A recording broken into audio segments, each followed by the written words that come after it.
Fala pessoal, sejam bem-vindos aqui a mais um vídeo do nosso canal.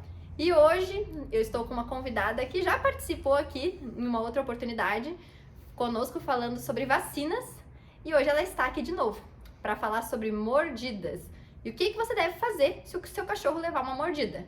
Então fica aí e vem com a gente nesse vídeo.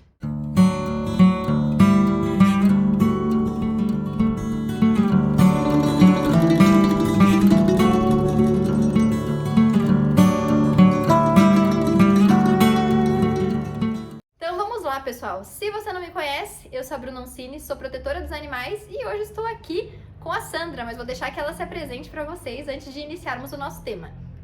Eu sou a Sandra Belato, eu sou médica veterinária há 23 anos, sempre trabalhando com cães e gatos durante esse período. E hoje, gente, eu resolvi trazer esse tema das mordidas porque muitas pessoas não entendem o quão isso é preocupante e quanto esse tema é relevante de fato no dia a dia. Porque os cachorros, às vezes, eles acabam se mordendo até mesmo numa brincadeira, não necessariamente precisa ser uma briga, mas então nós viemos falar a importância dessa situação. Então, Sandra, pra gente começar, o que a gente deve fazer quando o cachorro, quando eles brigam ou brincam entre si, acabam se mordendo e se machucando? Tá, a primeira coisa a ser feita é fazer a higienização do local. Então, você em casa mesmo pode jogar água abundante e limpar essa ferida. Pode lavar com sabão, sim, mas primeiro jogue a água para você ver a extensão dessa ferida. É uma coisa muito pequena, você limpa, tenta estancar esse sangramento e você vai ter tempo de entrar em contato com algum veterinário, perguntando, mandando alguma foto, algum veterinário que já atenda o teu cachorro que possa te dar um parecer quanto a isso. Caso a extensão dessa mordida seja realmente grande, você não consiga estancar, é um fato de emergência. Por quê? Porque pode ter pego um vaso importante, principalmente se a mordida foi na parte de baixo do corpo, né? Como nas axilas do animal, na virilha ou pescoço. Por quê? Porque pode ter pego um vaso importante que pode levar esse animal a óbito com rapidez. Tá? Então, a primeira coisa é olhar o tamanho da extensão dessa ferida. Eu abri uma caixinha de perguntas recente, pessoal, falando que nós íamos falar desse tema. Nessa caixinha surgiram algumas dúvidas, né? Então eu trouxe as principais dúvidas das pessoas com relação ao tema das mordidas. E uma delas foi, o que eu faço para separar a briga? Cheguei no meio do negócio acontecendo ali, do vucu-vucu, o que eu posso fazer? Tá, a primeira coisa é não coloque a mão. O animal não vai ter a distinção de saber quem é o dono dele ou quem é a pessoa que ele tem que manter respeito. Na hora da briga, se você colocar a mão, você pode ser uma vítima. E a gravidade da lesão que tem nos animais, de infecção, de tamanho de extensão de ferida, podem acabar se tornando sua. Então, jamais coloque a mão. Se você tiver, logo de acesso, uma mangueira com um bom fluxo de água, tente separar com a água. Jogue a água no focinho do cachorro, porque ele vai precisar sair um pouco para respirar, aonde consegue separar esses animais. Então, pode jogar água assim no rosto do cachorro, principalmente o cachorro que estiver fazendo a mordida, se você conseguir identificar, porque às vezes os dois estão engrofinhados e os dois estão mordendo. Fica ali jogando água nos dois, para eles terem que parar de se morder para conseguirem respirar. Uma outra técnica que as pessoas utilizam e tem funcionado bem é jogar um lençol em cima deles e pela ponta do lençol você tentar fechar um dentro do lençol. Pelas pontas do lençol você tenta puxar. Jamais coloque a mão no animal.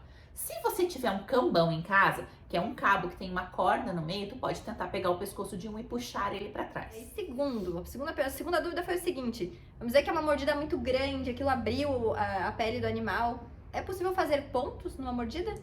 Não, em geral, as feridas de mordida precisam ser tratadas por segunda intenção, que significaria passar pomadas e fazer curativos diário e deixar que essa pele se regenere e feche, tá? Quando a gente fecha, faz uma sutura numa lesão de mordida, a quantidade bacteriana ali dentro é muito grande.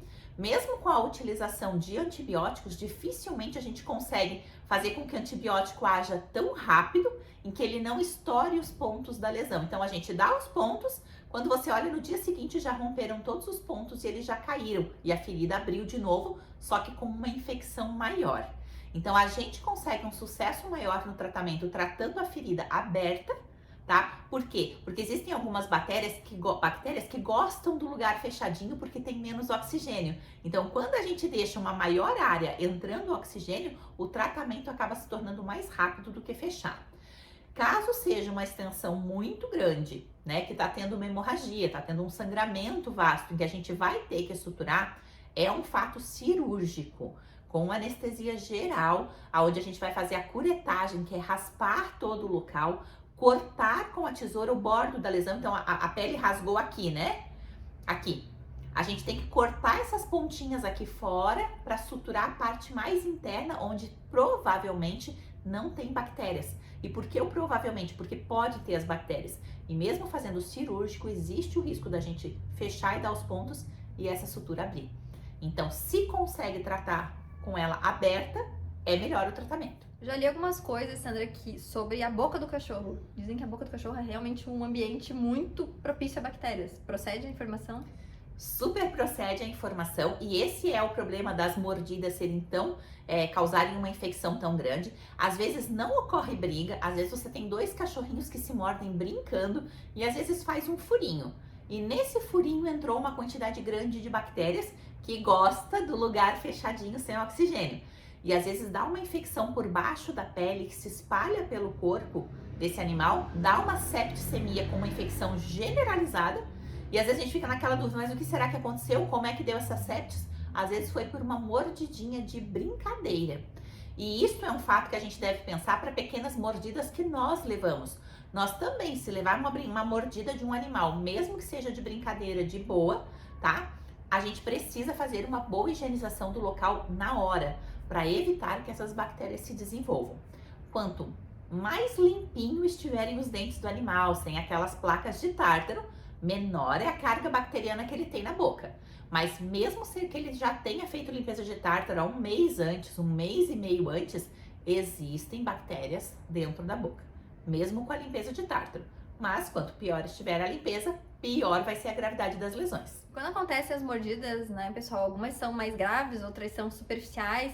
E tem algumas que às vezes a gente acaba não dando a devida importância por achar que é pequenininho. Então eu queria que você dissesse pra nós, Sandra, o que uma mordida pode ocasionar caso não seja feito nada a respeito. Se não foi feito nada a respeito e acabou causando essa infecção pelo subcutâneo, ele vai por baixo para um buraquinho pequeno na patinha do cachorro.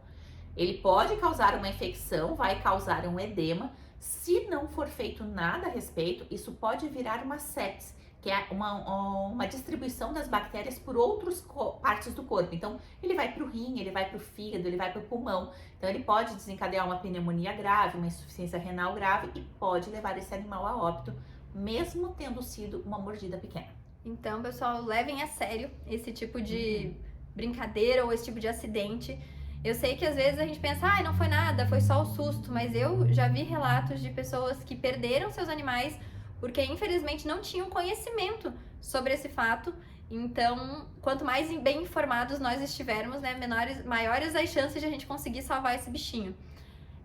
Por último, Sandra, eu queria que você deixasse um preventivo para nós, né? O que as pessoas podem fazer para evitar que esse tipo de acidente aconteça?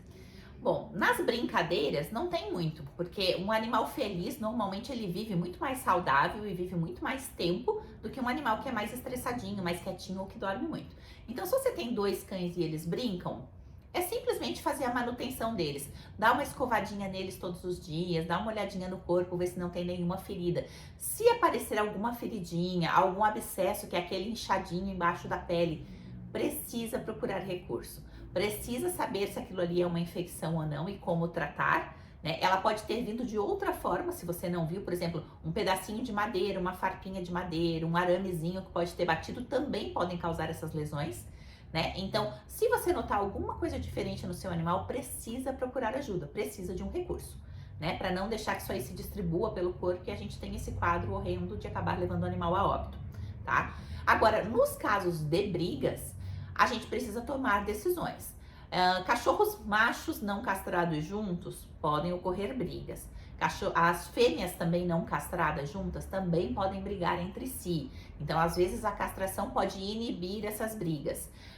A falta de um líder na casa, né? Então, por exemplo, não tem um tutor, um dono da casa que é aquele que diz, não, agora vamos parar e vamos para a cozinha. Agora vocês vão ter que ficar na sacada porque nós vamos limpar a casa. Sabe aquela pessoa que decide o que vai ser feito?